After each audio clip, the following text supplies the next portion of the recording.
fire in my breast shall never be extinguished.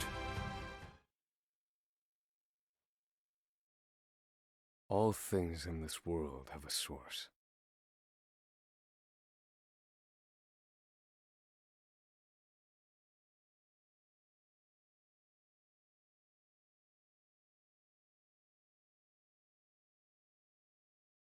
Nothing begets nothing.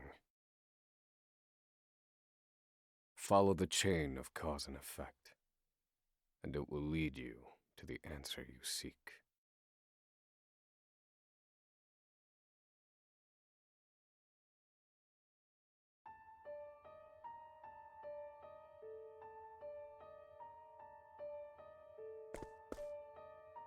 For the record, you, Osvald, plead not guilty.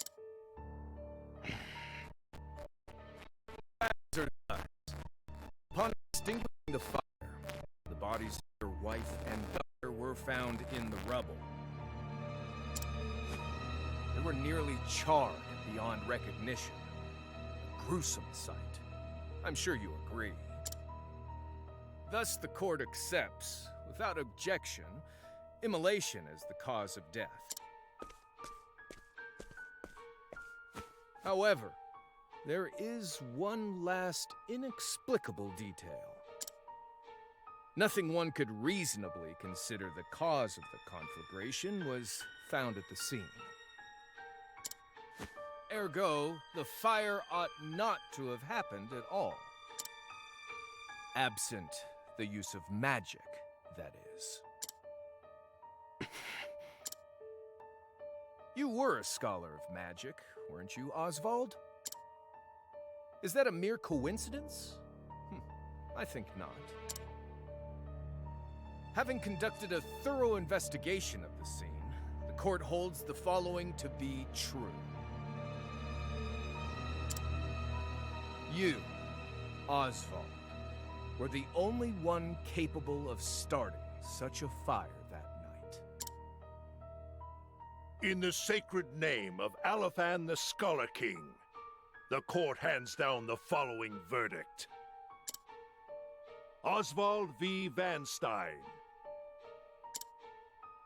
We find you guilty of the murder of your wife and daughter, for which you are sentenced to life imprisonment on Frigid Isle. Do you have any last words?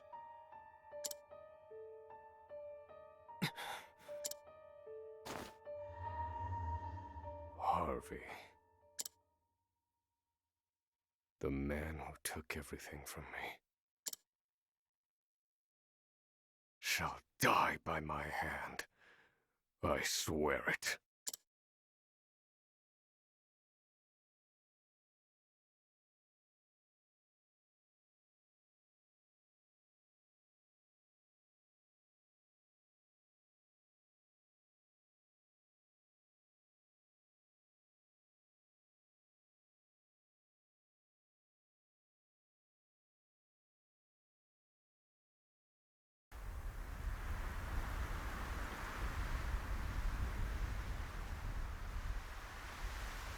Frigid Isle, a solitary island in the far northern reaches of the sea. Some call it the edge of the world. Blanketed in snow all through the year. The nearest continent is due east. 4 days' journey by sea. Even on the largest vessel.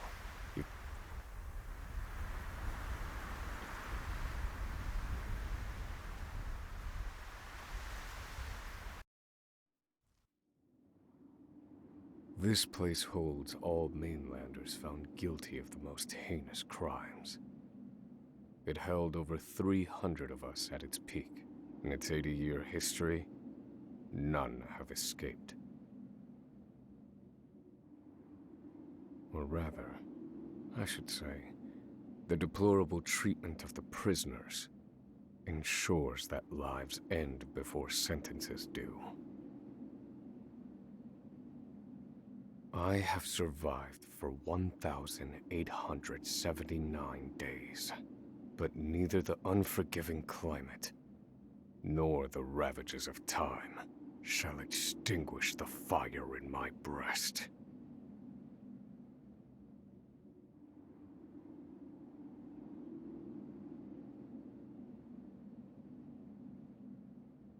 Another frigid day in hell, eh, Professor?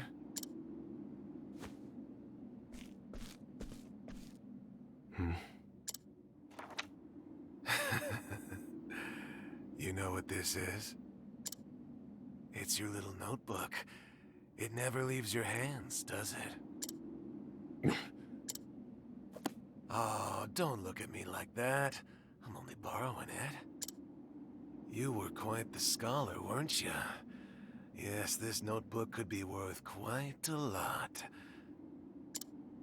I'm sure it'd fetch me a tidy pile of cigarettes.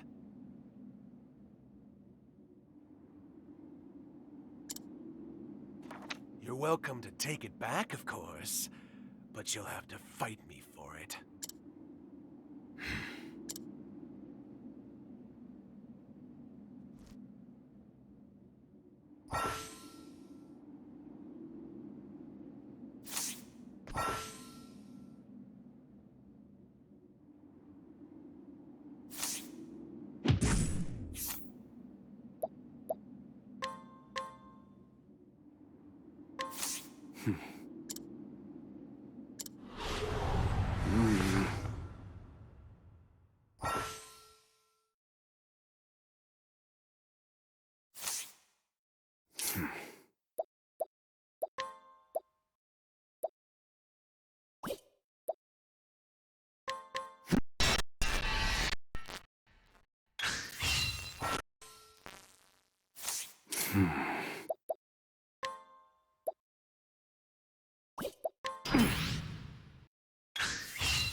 Take it back. I've got no use for your filthy scribblings anyhow. Help! Guards! He's gonna kill me!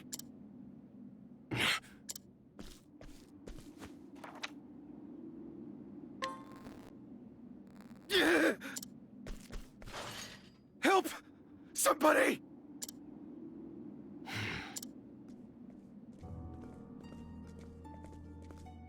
What's all this about? It's him. He attacked me.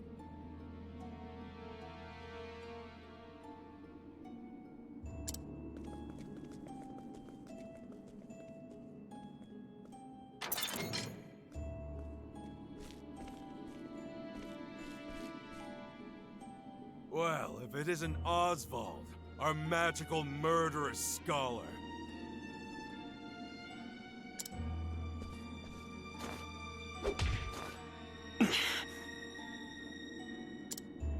How do you like the new toy I gave you, Professor? It's a fine little muzzle, isn't it? Keeps you from speaking those spells you love so much. You're the only one who has the honor of wearing it, I'll have you know. You should be kissing my feet.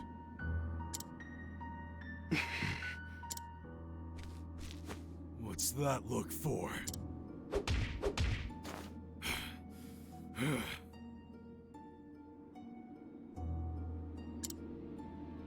know defiance when I see it, and I'll have none of it.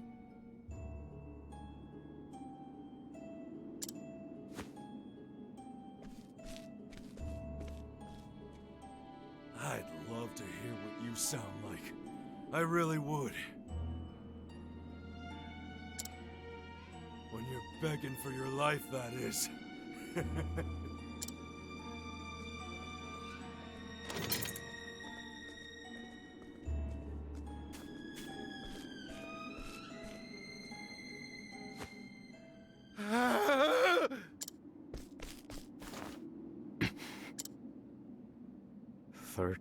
Seconds. 13 seconds from the time a prisoner calls for help to the guard's response. At least some valuable information's come of all this.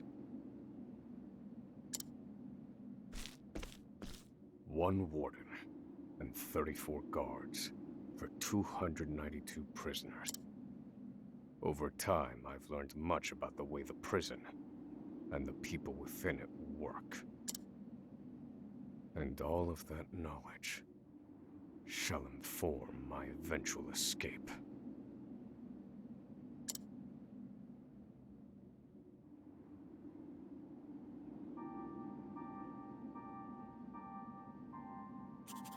An escape for which the plan is written in this notebook, using a cipher, naturally. I've revised said plan numerous times these last 5 years, and polished it to a fine sheen. Only 3 pieces of the puzzle remain. The first, an escape route.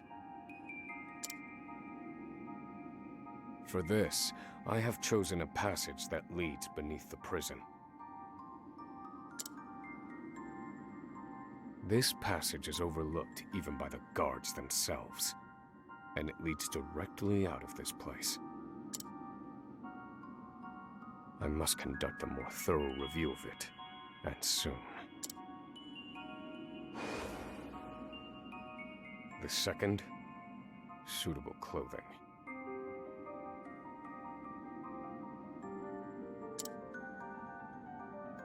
Once I escape, I'll be exposed to the elements. The cold will claim me in minutes if I am clad in nothing but these rags. The third and final, an accomplice. To escape on my own would be to rely on my own assumptions. I require the help of another with intimate knowledge of the prison's inner workings. With these 3 pieces in place, my plan shall move that much closer to completion.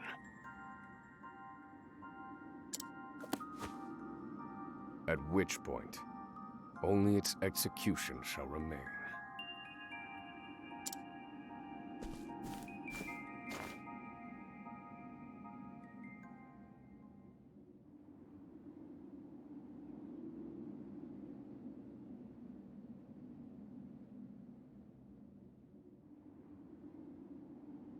Wake up, human filth!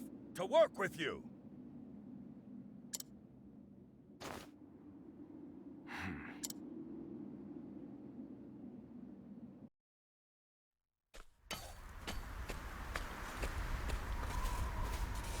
I understand this island was once dotted with mines.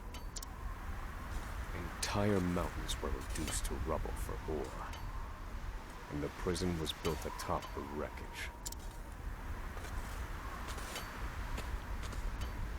To this day, there remains phosphate buried in the frigid earth.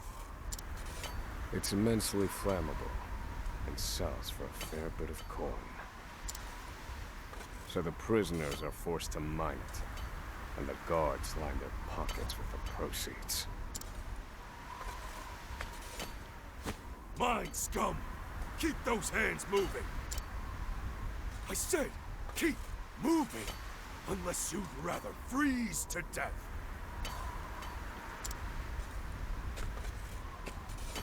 What's wrong with you?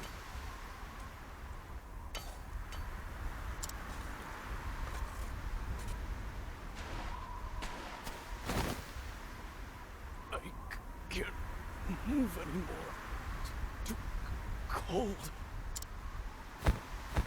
Don't you go soft on me, criminal filth.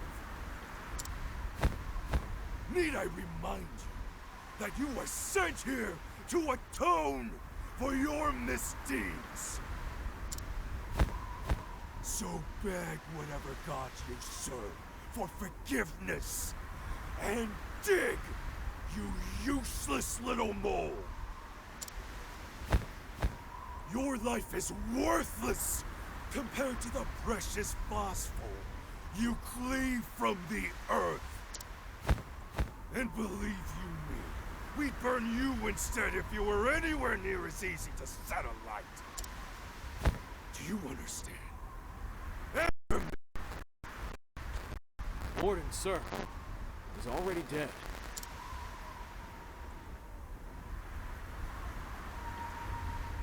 An unfortunately common sight. We are adaptable creatures. Any environment, no matter how horrific, can be made ordinary.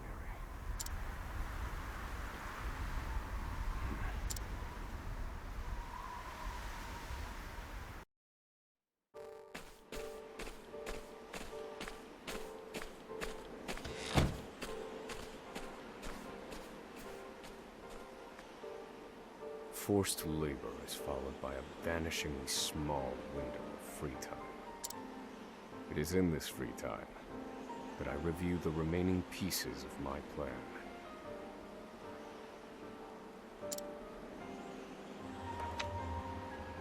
They are three.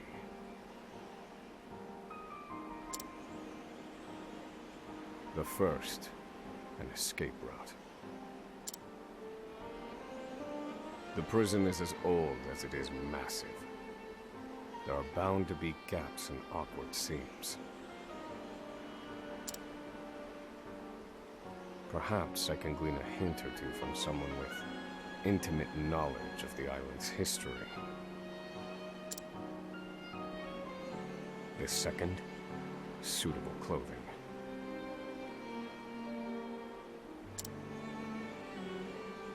One they call the Provisioner sells the clothing I'll need to survive.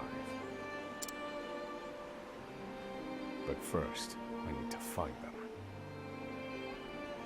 I'll start by asking any prisoners who might know this Provisioner. The third and final piece, an accomplice.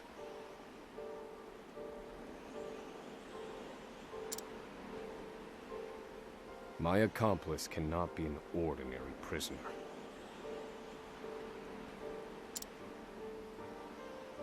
I must find someone capable of enacting my escape plan.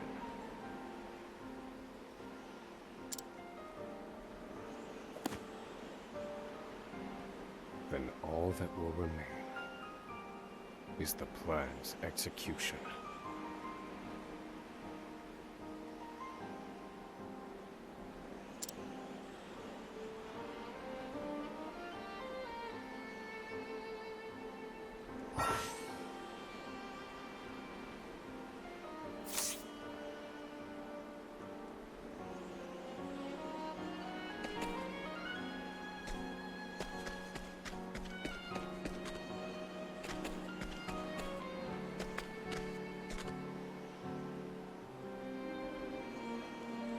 So you're the muzzled scholar I've heard so much about.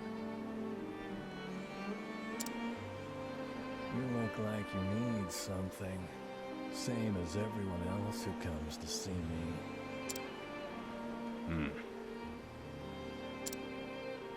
The name's Bale. Most call me the Provisioner. I can secure most anything people ask for. Not for money, given our circumstances.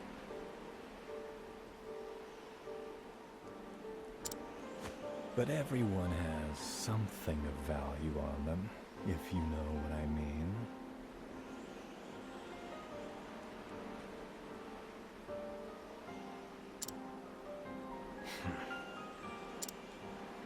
So, he won't hand it over for free.